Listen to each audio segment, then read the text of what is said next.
Advaita Chaitanya Leela Vistar Karino Do Nityananda Prabja Karunadena Bhushito Yaktachano Burachincho Vavande Vyasarupino Shri Guru Gaur Gandharva Govindas Chaganaisaha Jayanti Patakas Ch.Ch. Sarvesham Karunartina. Well, we're happy to be here. It's a beautiful morning. And we're very happy because we have Devaki with us. We want to embarrass her. we feel very very proud. Yes. We're very inspired to see how I saw her in India and she was participating so beautifully, doing so much service and attending all the programs and the classes and the kirtan. And as I told you, it was so inspiring to see her blossoming in her own devotional mood. I know, I see that also. Mm-hmm. And her smile is like so bright. Yeah. And now she's here in London and serving very nicely, participating very nicely, and with enthusiasm, with desire, And we're sure her mother's very proud. We're sure her father would be super proud. He's looking. Our dear Shuta Shava Prabhu. Yeah. So it's inspiring to see that, when we see persons, they've received something. I mean, like in my own case also, right? We receive from our parents, but there's a certain point, when you're feeling I'm not just following what they're doing or what they're telling me to do, but I want to do this, this is my own thing. So we're really happy to see that taking place in Devaki Devidasi. And we hope we can have her good company for a long time to come. Eternally. That's what Gurudev says. Like we are connected eternally, actually. Yes. When I was leaving Mexico once, I told Ashramaraj, I feel so sad. I wish I could have had more of your association. And so I'll look forward to the next time we meet, or something like that. And then he said, I've forgotten the exact words that we used, but he said something like, if not in this life, then in another life, because we are on this path, we are on the same path together, and we have, we don't know how long we have to go, maybe many lifetimes, but we're all on this same path together. So I really appreciated that kind of broad vision. And you feel also like you're going and you're coming back soon, but we feel sad that you're going actually, because your conduct and your presence is always so nice. And no, don't turn. This is meant to be about Devaki. And what about Radharani? But all of that, I'm so fortunate to be in the presence of. And what about what to speak of Ch.Ch Didi? You're the star of the show. Not at all. All of you. So in the morning, so hard. It's really touching. Wow, it's such beautiful association. But definitely Vishakha. You're going back again, and you're going again, but we love you dearly, you're very important to us. Oh no, I'm getting instant karma here. And your conduct and your wisdom and everything is very inspiring and very important to us actually. And we will miss you already for the days and you're coming back.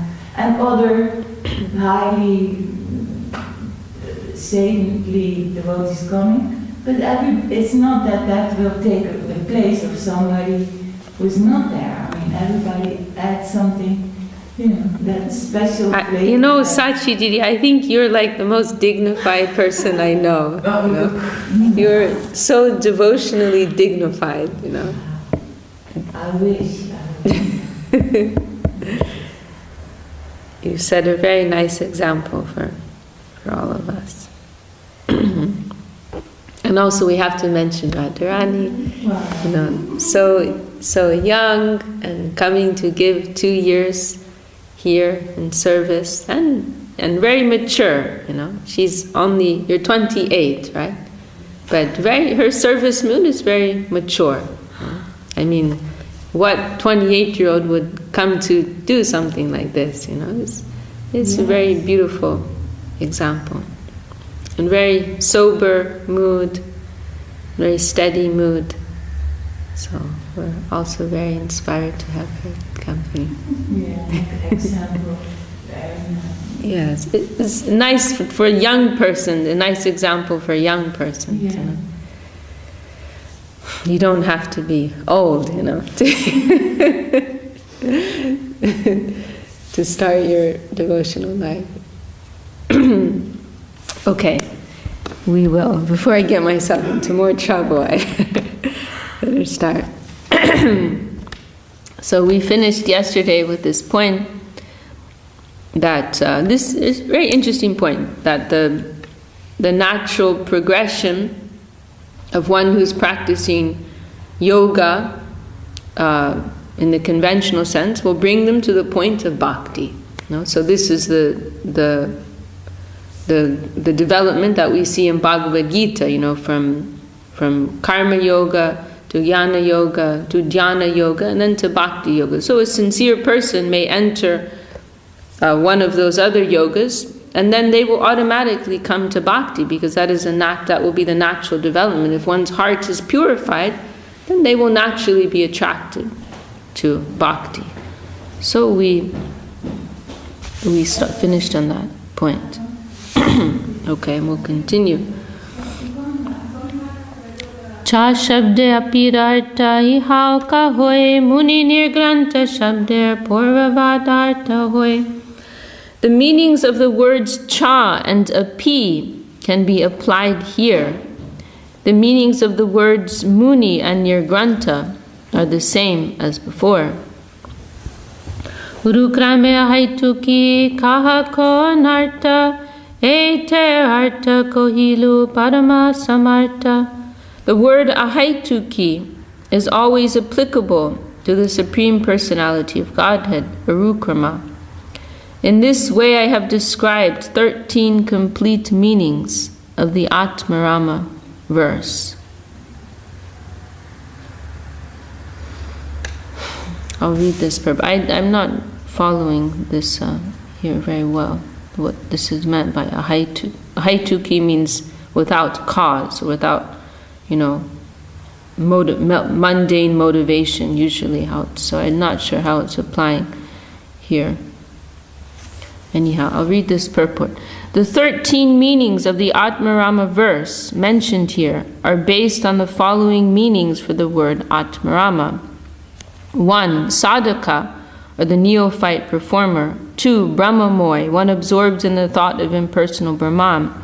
3. Prapta Brahmaloy, one who has actually attains Brahman perfection. 4. Mumuksha, one who desires liberation. 5. Jivan Mukta, one who is liberated in this life. 6. Prapta Sarup, one who has attained his original constitutional position.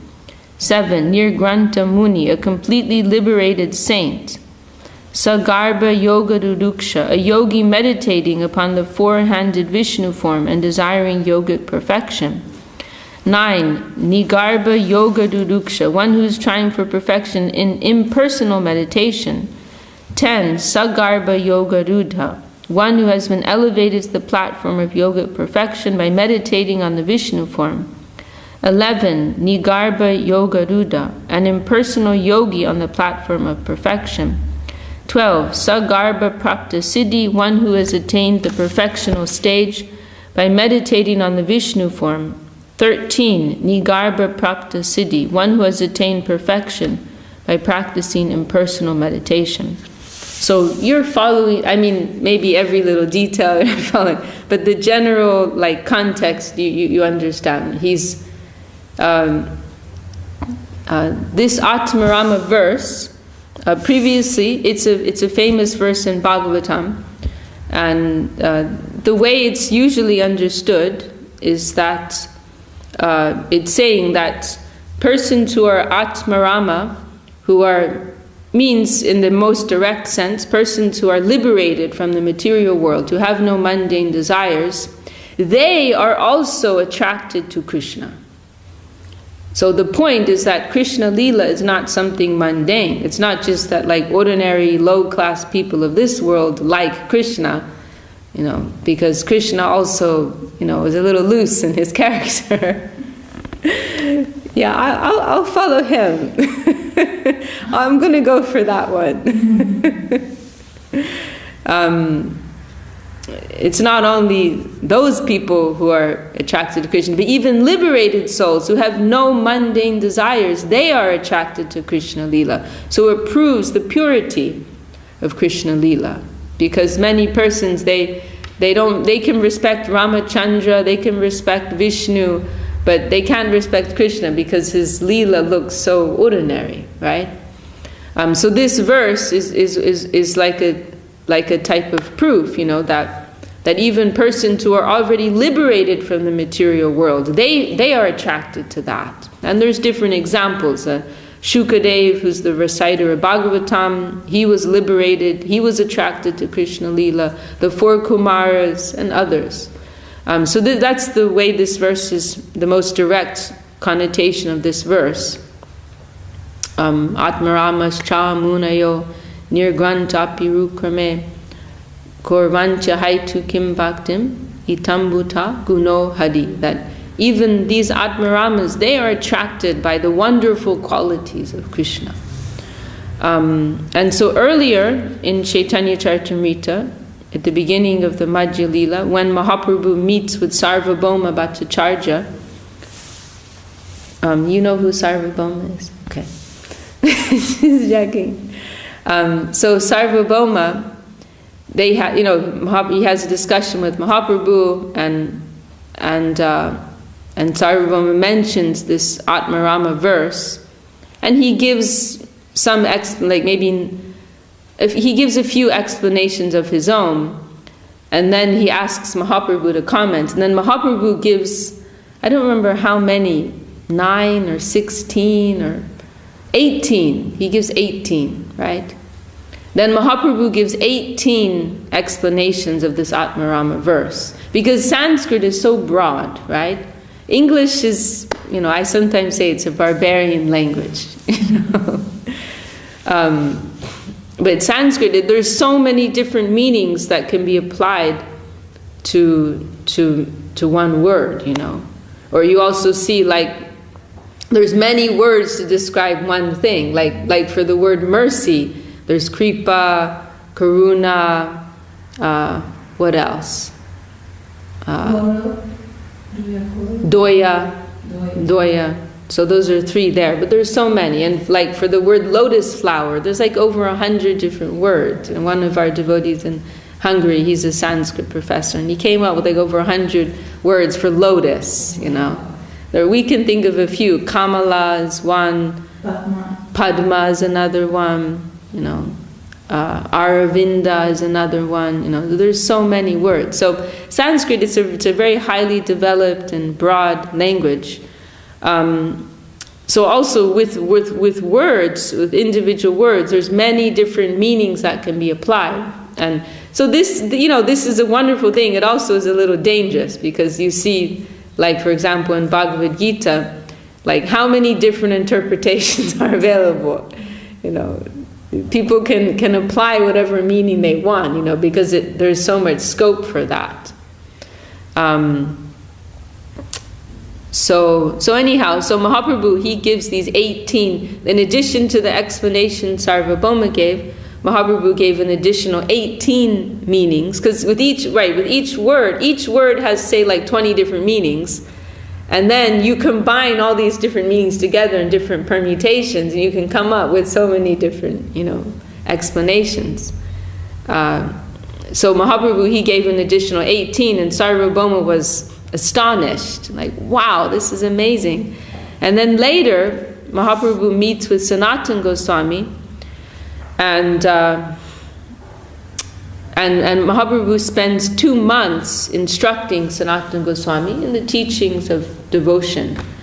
And then afterwards, Sanatan says, by the way, I heard that you gave these wonderful explanations of this verse, the Atmarama verse to Sarvabhauma. Is it possible you could also share them with me? Mm-hmm. And then Mahaprabhu says, I don't know what I said, I'm one madman, and he was another madman, I don't know what I said, and whatever came through me, it was from Krishna. It just came through me. I don't know if I can remember what I said. But because you're asking me, then I'll try. And maybe Krishna will want to give something to you. And then Mahaprabhu gives an extra 61 explanations of this verse, completely fresh, which is so wonderful. Many different points are here, which are very nice. One that it's always fresh. Spiritual topics, spiritual subject matters. They're not dry. It's not like some boring textbook thing you have to memorize for your exam, and that's the end of it. But it's always living. There's always room for further development, for fresh truth to appear. So showing that, and also this point of being an instrument. This is also highlighted here. Of course, Mahaprabhu is not an instrument; he's the Supreme Lord, but he poses in that way, and he tells Sanatan at the end, when Sanatan's like his mind is blown, Mahaprabhu tells him, I don't know what I'm saying. The Krishna wants to grace you. This is about you, and I'm just in the middle. And this flow is coming from Krishna through me for your benefit.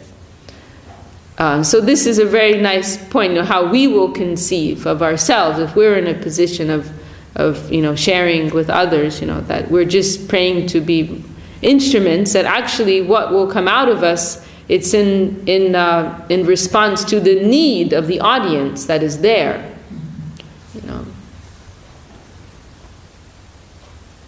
So yeah, that's a general background of what this is. And so this chapter, Mahaprabhu he's going through these different meanings, and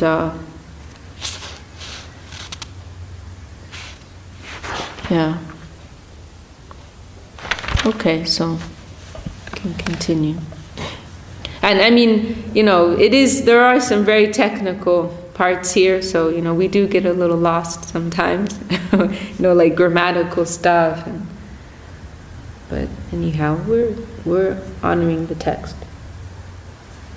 And there are some beautiful verses that are quoted here, and some important points. And I mean, it's actually like kind of scary, how, like what we were saying about Bhagavad Gita, how far removed you can go, like from the original intended meaning, like Mahaprabhu here in this purport, we've been given, is it 12? 12 or 13? I thought it was 30. It says 13, but there's 12 listed. Oh no, 13. Yeah, it's 13. 13 different meanings of the word Atmarama, and some of them are like completely opposite. Like what? Like which one? Well, you have the impersonal yogi, you have the personal yogi. Those are just two of them. It can be a completely liberated saint. Can be one absorbed in thought of impersonal Brahman. Oh, I think you weren't here. We did read through them. I think you went out. A yogi meditating upon the four-handed Vishnu form. And then also one who's trying for perfection in impersonal meditation. So like completely opposite. Okay, we'll continue. He sab shanta jabe baje bhagavan shanta bhakta kori tobe kohitar nam. These 13 types of yogis and munis are called shanta bhaktas. for they render transcendental loving service to the Supreme Personality of Godhead in the neutral stage. So here Shanta is referring to the, amongst the 5 rasas, Shanta ras, like a passive relationship with the Lord. So these 13 types of Atmaramas, they don't, none of them have any, personal active service with the Lord. They have some type of passive relationship. So they are classified as Shanta Bhaktas. Atma Shabde Man Koho Mane Je Rame Sadhu Sange Seho Bhaje Shri Krishna Charane. The word Atma sometimes means mind. So Atma normally we think of as meaning soul, right? And this word Atma Rama, the word Rama is referring to pleasure, just like in the Maha Mantra, that Rama is referring to Radha Raman Krishna, Krishna who supplies Rama or Raman to Radharani. So Atma Rama, the most direct connotation, is one who takes pleasure, Rama, within the Atma, within the soul, within their true self.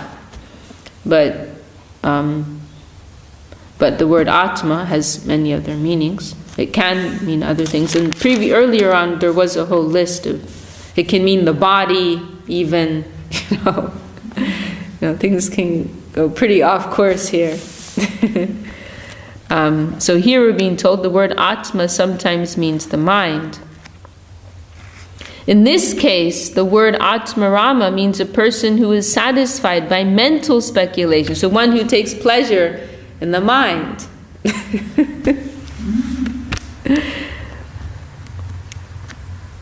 When such a person associates with a pure devotee, he takes to devotional service at the lotus feet of Krishna. It's interesting, this point's being kind of like hammered, or maybe hammered is the wrong word, but it's being emphasized, repeated, that at whatever stage one is, if they get sadhu sangha, they'll be attracted to Krishna. Like we started with this verse, when the purified yogi gets sadhu sangha, he's attracted to Krishna. So also the jnani, one who's satisfied by mental speculation, if they get sadhu sangha, they're attracted to Krishna. It's just such a wonderful thing. Mm-hmm. And that story of is it Murgari, the hunter, that when he meets, he's like this cruel hunter, and then when he gets the association of Narada, then he completely transforms. You know that story? We can tell it again, it's so nice. He was this very, very evil, evil. Yes. He'd grown up in a family of hunters, so that was like his occupation. But he didn't just like kill animals for his livelihood. It was like a game. It was fun for him, and he wouldn't even fully kill them. He would half kill them.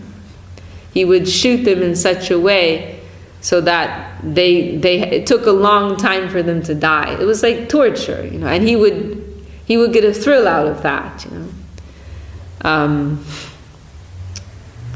So anyhow, he would do this every day, and one day Narada happened to come to the forest, and he saw him, and he was horrified, and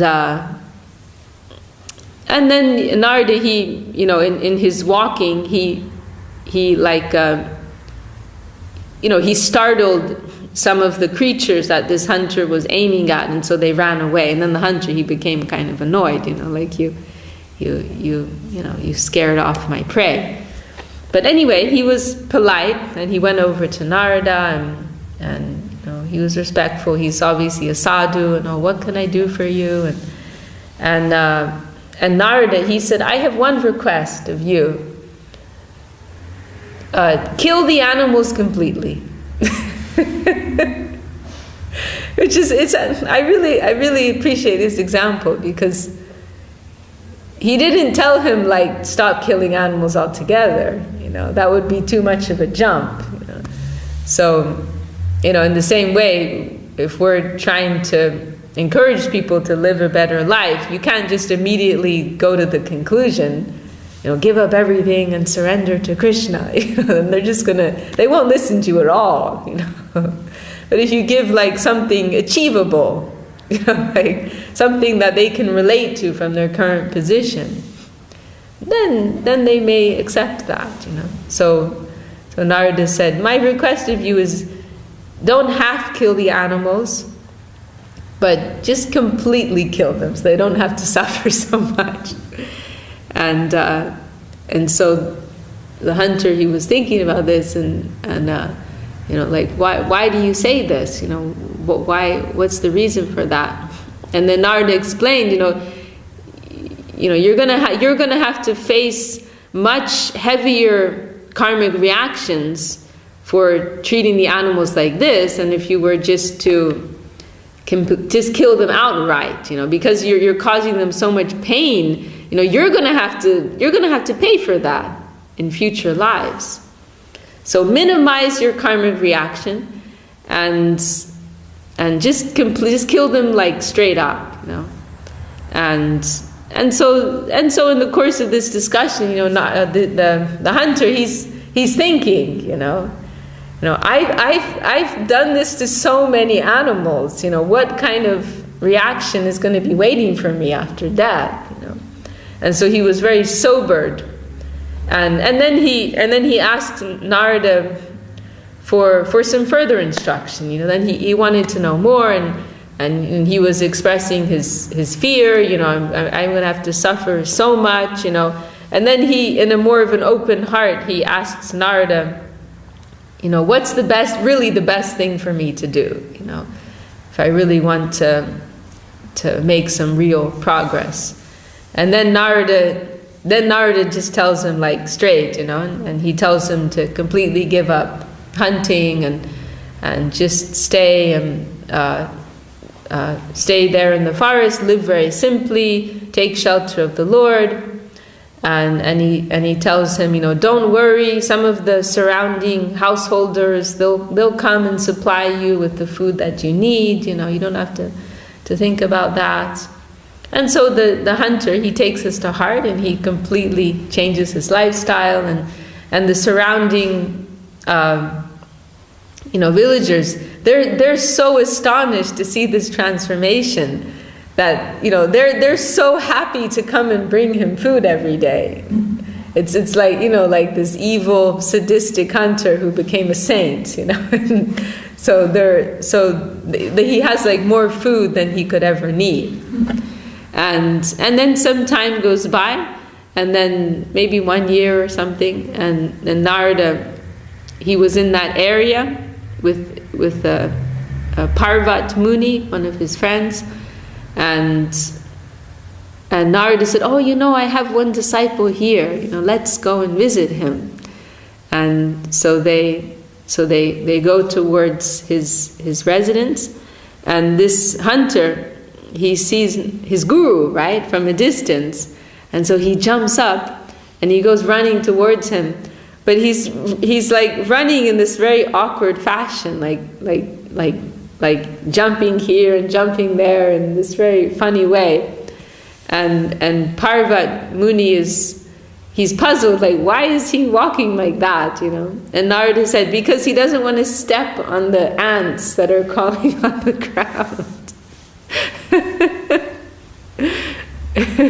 He became so sensitive, he didn't even want to step on the insects, So a very nice story, showing the power of sadhu sangha. What incredible transformation can take place through association. Actually, this story might be coming up. I'm sorry if I totally. It is in Chaitanya Charitamrita, but I can't remember where. Maybe it is in this chapter. Maybe not. It is. Oh man. It's good to know I'm in tune. I'm tuned in. Yeah, it is coming up. We're 100 verses ahead. So yeah, it's so beautiful. Nobody is barred. It doesn't matter like how degraded your background is. If you get association with the saints, then everything is possible. This is the power of association. Okay, so if someone who is satisfied by mental speculation associates with a pure devotee, he takes to devotional service at the lotus feet of Krishna. We'll read a little bit more. And now this is a quotation from Bhagavatam. I feel bad, I just totally spoiled that.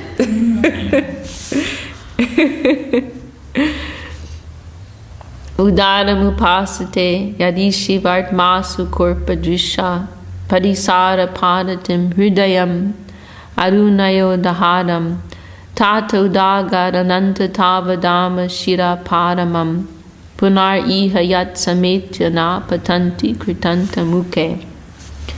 Those who follow the path of great saintly mystic yogis take to the yogic gymnastic process. This is Srila Swami Maharaj's translation.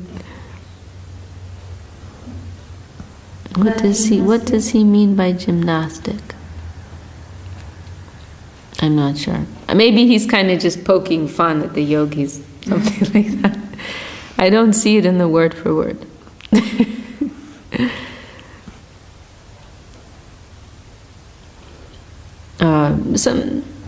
Something to do with physical, maybe, or I'm not sure. I'm not finding that here in the. Well, the yogic postures can be very gymnastic, right? Yeah. In some ways, like very outrageous, right? Yeah. Anyhow, those who follow the path of great saintly mystic yogis take to the yogic gymnastic process and begin worshipping from the abdomen, where it is said that Brahman is located. Such people are called sarkaraksha, which means that they are situated in the gross bodily conception. There are also followers of the rishi known as Aruna. Following his path, they observe the activities of the arteries. Thus they gradually rise to the heart, where Sato Brahman, Paramatma, is situated.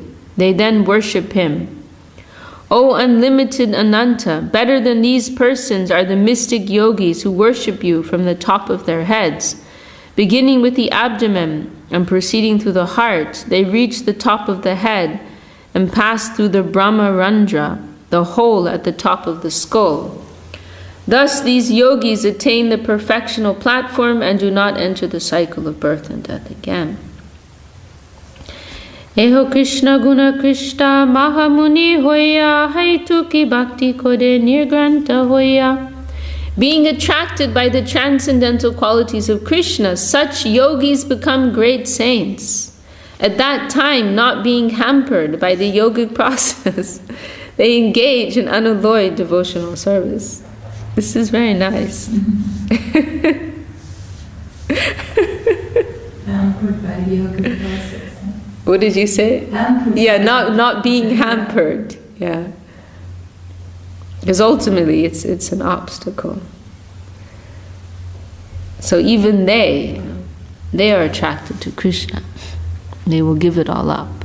Atma Shabde Jatna Kohe Jatna Koniya Munayopi Krishna Bhaje Guna Krishna Hoya. Atma also means endeavor. Being attracted by Krishna's transcendental qualities, some saints make a great endeavor to come to the point of rendering service to him. So maybe that means Atma Rama, through that endeavor of trying to serve Krishna, they get some pleasure, Rama, out of that, I would think. Now we have another quotation from Bhagavatam, spoken by Narada Muni when he's chastising Vyasadeva. Tasyaiva hetu. So this is when Vyasadeva, he's compiled all of the Vedas, concluded with the Vedanta Sutra, and he's still feeling like something's missing. I've done something wrong, and then he's like in this like mood of introspection. And then Narada Muni appears at that time, his guru, like in response to his prayers, and then he gives him direction, like where he went wrong, and which, in other words, he didn't establish the supremacy of devotion and service to Krishna, which is the real life of the soul in its natural state. He outlined so many other things, and including bhakti, but it wasn't made, the gradation was not made clear. So then at that time Narada came and he gave these 4 verses of Bhagavatam, the Ch.Ch Shloki, like the seed conception of Bhagavatam, and 12 verses of chastisement. And so I think this is one of these verses of chastisement, where he's telling him, like, you've made a mess, actually. You've made like a kitchery, everything's all mixed together. You haven't shown the special distinction of Krishna Bhakti. So this looks like one of those 12 verses of chastisement. Tasyaiva hetu prayateta kovido na labhyate yad brahmatam upadyada ta labhyate dukavad anyata sukham kalena sarvatra gabira ramhasa. Translation: the transcendental position cannot be attained by wandering up and down from Brahmaloka and Satyaloka to Patalaloka. This is basically what we're doing. We're going up and down and up and down and up and down. Going to the top and then going down again to the bottom, going through all these different planes of life. If somebody follows the general system in the Vedas, that's all they're going to do. They're like this goldfish going round and round. They have to catch hold of the Nirgun current, which is Krishna Bhakti. So, what is this transcendental position? What is the word here? I don't know. Maybe it's in the previous verse. If one is actually intelligent and learned, he should endeavor for that rare transcendental position. Yeah, it must be, because it starts out tasya, that. So it's in the previous verse. So I don't know exactly the word for this transcendental position. Maybe nirgun. But this is a little... Janardhan Maharaj, he gets very annoyed about transcendental. He gets very annoyed? Because transcendental is used like 100 million times. It's one of his pet peeves. I also get a little annoyed. But I can't normally. Actually, I told you Narada Maharaj also. What I normally do is I'll just like substitute if I look at the Bengali or the Sanskrit. But here it's not in the verse, because it must be in the previous verse. So I have to say transcendental position. It's funny because I've grown up in this, and so for me, these words, they sound very normal, but actually, like to an average person on the street, the word transcendental, what does that mean? It sounds really weird. I was talking to one lady here a few years ago. She was from Cambridge University. She had a degree from Cambridge University. And we were talking for a long time, and I kept using the word transcendental. And then, maybe 30 minutes on, she says, "What does transcendental mean?" And I was shocked. She's educated at Cambridge. She didn't know what it meant. Then I realized, I need to change my language here. This isn't a common word, even for an educated person, Because normally they will use the word spiritual, right? And transcendental. The spiritual is already, go that way, really, And transcendental is for us like really beautiful, right? Spiritual is a bit more general. Yeah, transcendental is actually a very helpful word because it indicates it's a higher plane. You have to transcend the lower plane. Yeah. Because many people have this idea about spirituality. They just like identify it with ordinary things in their lives. You know, I'm so spiritual. You are spiritual, but you haven't realized that yet. You know, like they're in their mental world and this is so spiritual, you know, but you need to transcend so many things within yourselves, within the environment, before you can really experience what is spiritual. So it's a very helpful word. But it's just become a bit cliched, you know, because we use it so much, you know. That word, yeah, for us, yeah. But I think also spiritual, sometimes, you know, people think like spiritual is when you go a bit more, what you say in your mind, then it gets more subtle. Yeah. Then they equate it with spiritual, actually. Like when it gets a bit more subtle, then they normally can experience it, and then it's spiritual.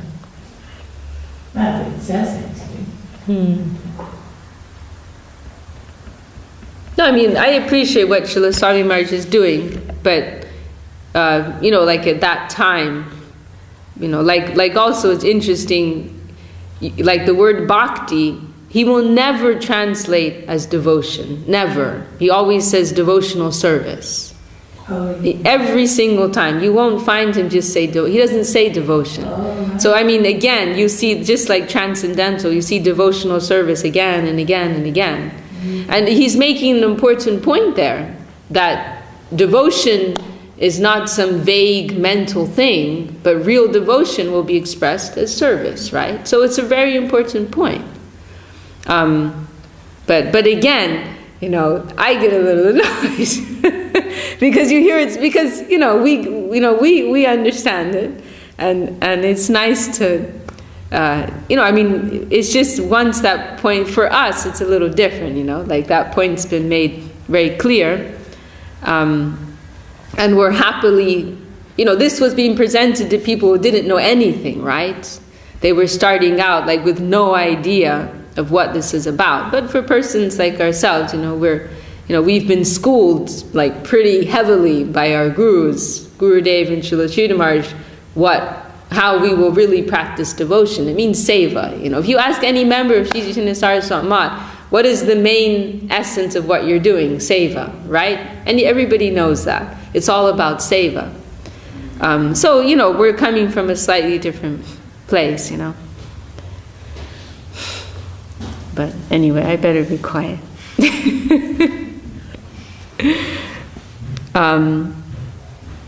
I'll just finish this verse and then we can stop for today. I mean, that's why it's actually necessary to come out with something fresh periodically, you know, because according to the context of the current audience that you're speaking to, you need to use language and terms that are relevant, you know. So anyhow, we do have some persons who, you know, Tyagi Maharaj, he's actually working on a translation. So translation of Chaitanya. Yeah. Like we also see Srila Bhakti Siddhanta Saraswati Thakur. He published an English commentary on Brahma Samhita, which is more or less a translation of a Bengali commentary that Srila Bhaktivinoda Thakur gave. You know, Bhaktivinoda Thakur wrote a Bengali commentary, and then Srila Bhakti Siddhanta Saraswati Thakur wrote it, which is more or less an English translation of that. And it's wonderful, you know. However, Srila Saraswati Thakur's English is very difficult. Even then, so what to speak of nowadays, you know. And so you see in our Brahma Samhita, edition that Sagar Maharaj, he wrote an English, he went directly to the Bengali of Bhaktivinoda Thakur, and he wrote like in a more modern English translation of that, like writing, translating in 1999. Of course, Sagar Maharaj's English is also a little difficult. But still, it's a little easier than the English that Srila Saraswati Thakur uses. So that's just the idea. I'll just finish this. If the transcendental position cannot be attained by wandering up and down from Brahma Loka and Satya Loka to Patala Loka, if one is actually intelligent and learned, he should endeavor for that rare transcendental position. By the force of time, one attains whatever material happiness is available within the 14 worlds, just as one attains distress in the due course of time. But since spiritual consciousness is not attained in this way, one should try for it. So this is a very nice point, that by the results of our karma, we automatically will experience happiness and sadness. We'll sometimes we'll get things from this world, and sometimes we'll lose things, and that's automatically going on. We don't need to try. Actually, money may come, or job may come, people may come, whatever. As a result of our karma, if it's our karma, we're going to get it. We don't need to try for it.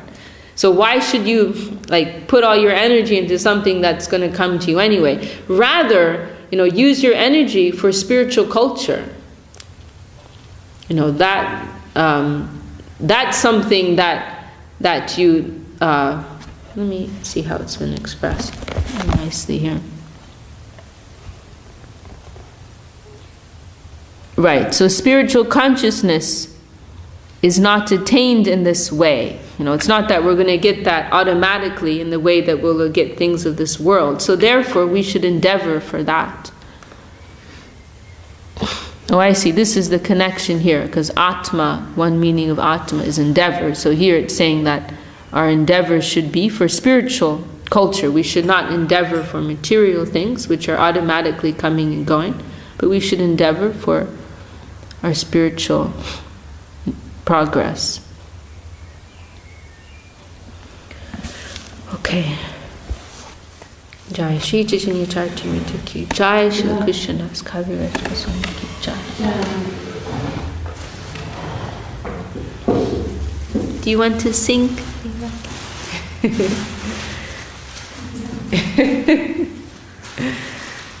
Okay, Didi, you want to sing?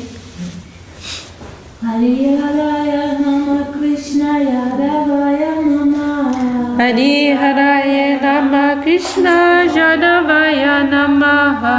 Yadavaya Madhavaya Keshavaya Namaha. Yadavaya Madhavaya Keshavaya Namaha.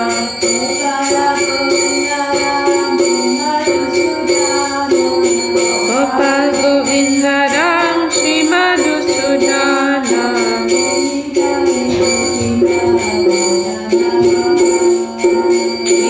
Hadi Gopinatha Madhadamahana.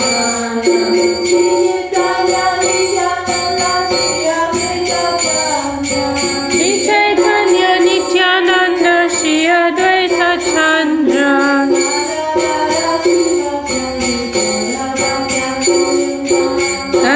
Radha Shiva Sadi Gaura Bhakta Vrinda.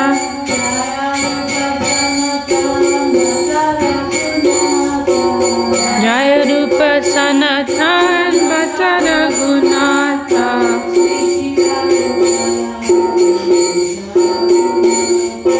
Vidhiva Gopala Bhatta Dasa Raghunatha.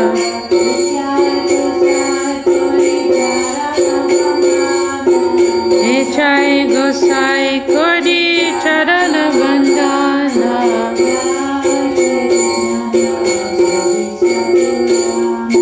Naha Hoite Vignana Shavishta Purana.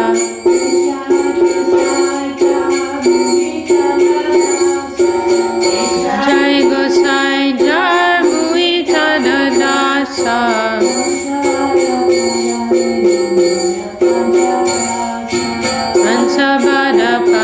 Venu Mona Panchagrasa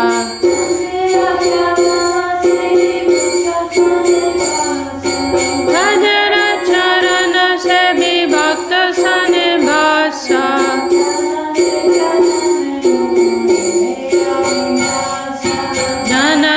Janame Mohe Abhilasha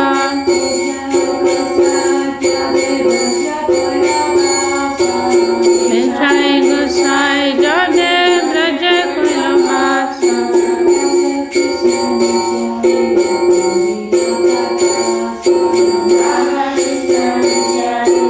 Vanila Prakasha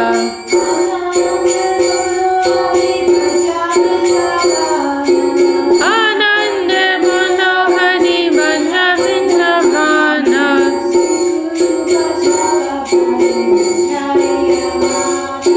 Sri Guru Vaishnava Pade Vajayamana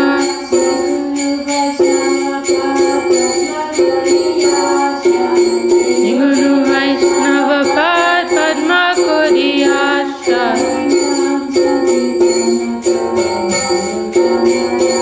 Harinam Sankirtana Kohena Tamanasa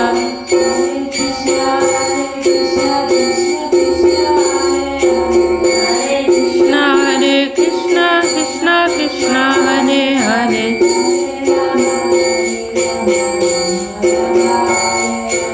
Hare Rama Rama Rama Hare Hare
He was always going on with Haribo. You remember that? Yes. Yes, I remember. You remember. Yeah. That was so nice.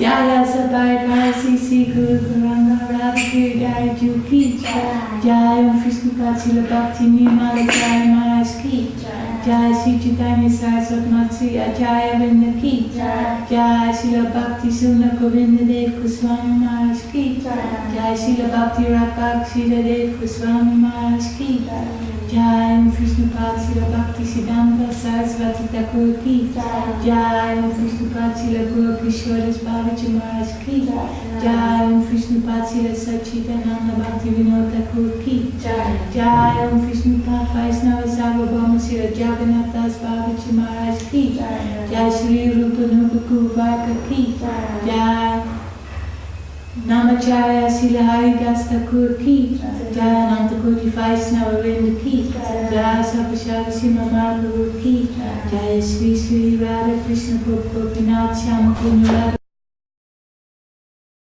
Jai Tulasi Maharani ki Jai Ganga Yamuna ji ki Jai Vandarachi Madhavatam Sri Chaitanya Charitamrita ki Jai Sri Navadvitam ki Jai Sri Mayapudam ki Jai Sri Vrindavanam ki Jai Sri Purushottamadam ki Jai Sri Chaitanya Saraswat Mat ki Jai Sri Chaitanya Saraswat Mat West London ki Jai Samadvaita Gaura Bhakta Vrinda ki Jai Harinam Sankirtan ki Jai Vishakha Devidasi ki Jai Samadvaita Gaura Bhakta Vrinda ki Jai Gaura Brahma